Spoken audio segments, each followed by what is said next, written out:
Saudara, kenapa kita ini butuh yang namanya providence? Kenapa kita ini butuh ngalamin campur tangan Tuhan di hidup kita? Karena terus terang saudara dan saya terbatas sekali.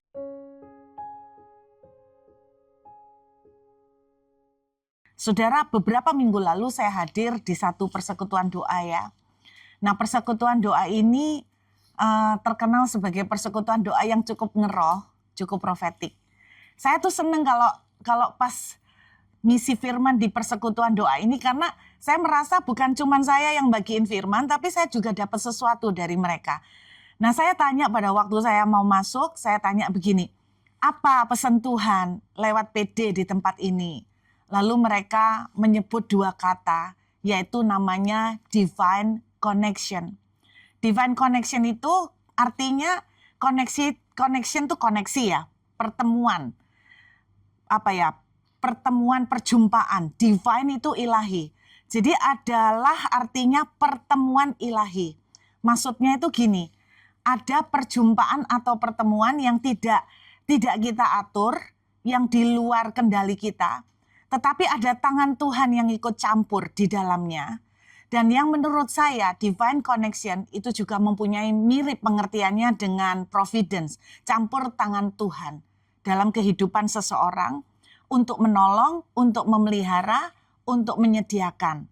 Saudara, kenapa kita ini butuh yang namanya providence? Kenapa kita ini butuh ngalamin campur tangan Tuhan di hidup kita? Karena terus terang saudara dan saya terbatas sekali. Ada banyak hal di dalam hidup kita di mana kita ini terbatas. Kita ini tidak punya kemampuan untuk menghandle semua masalah.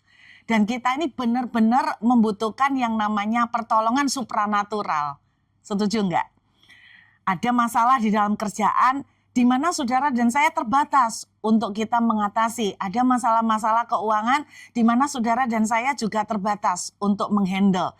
Nah, kita ini butuh benar-benar keterlibatan Tuhan yang menolong.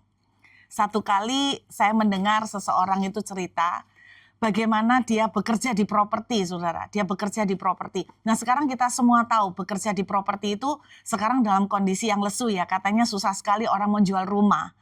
Dan semua orang lagi butuh duit cash, semua orang lagi butuh uang. Jadi agak sulit.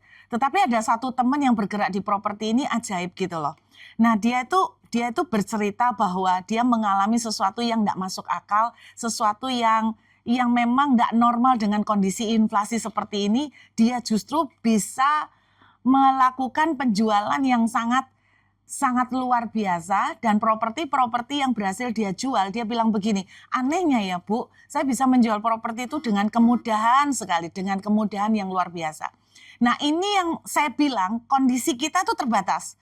Tetapi saya percaya ada intervensi campur tangan Tuhan di dalam kehidupan orang ini yang membuat dia bisa menonjol, saudara. Orang lain nggak laku-laku jual rumah, orang lain susah banget untuk mendapatkan target, tapi dia dengan kemudahan dia bisa menjual banyak properti.